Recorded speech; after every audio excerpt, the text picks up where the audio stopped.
Welcome to KTV Telugu. Naxalism అంటే ఒకప్పుడు దేశభక్తి అనుకునేవాళ్ళు. ఎన్టీఆర్ లాంటి వాళ్ళు నక్సలైట్లు దేశభక్తులే అన్నారు. అప్పట్లో అది నిజమే, కానీ ఇప్పటి సమాజానికి నక్సలిజం అవసరం లేదు. అడవుల్లో ఉండి తుపాకీ గొట్టం ద్వారా రాజ్యాధికారం అనే మాట ఇప్పుడు విచిత్రంగా ఉంటుంది. ఇప్పుడు కాలం మారిపోయింది. ప్రజల ఉపాధి అవకాశాలు పెరిగిపోయాయి. క్షణం తీరికలేని జీవితాల్లోకి యువత వచ్చింది. అదే సమయంలో ప్రజాస్వామ్యం బలపడింది. బయట ప్రజల్లో ఉండి పోరాడాల్సిన కాలం వచ్చింది. కానీ మావోయిస్టులు మారలేదు. ఒకప్పుడు 2-3 నక్సలైట్లను ఎన్కౌంటర్ చేస్తే గగ్గోలు రేగేది. బూటకపు ఎన్కౌంటర్ అని విమర్శలు వచ్చేవి. ప్రభుత్వం కనీసం ప్రజాస్వామ్యవాదుల కోరిక తీర్చడానికి విచారణకైనా ఆదేశించేది.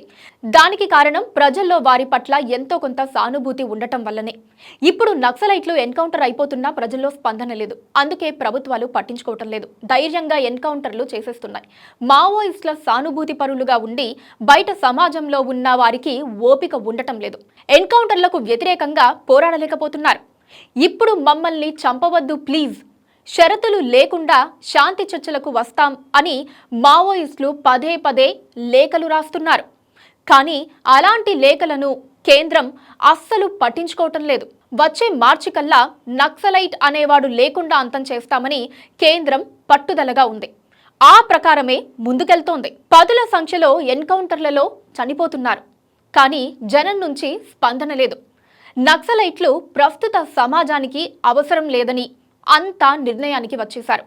ఫలితంగా వారి కోసం మాట్లాడేవారు కూడా లేదు. ప్రాణాలు పోతున్నా, వారిపై సానుభూతి ఉన్నా దీనంగా చూస్తూ ఉండటమే మిగిలింది. గత ఏడాది నుంచి సాగుతోన్న ఆపరేషన్ కగార్ కారణంగా అధికారికంగానే 700 మందికి పైగా మావోయిస్టులు హతమయ్యారు. వీరిలో అగ్రనేతలు ఉన్నారు, కింది స్థాయి క్యాడర్ ఉన్నారు.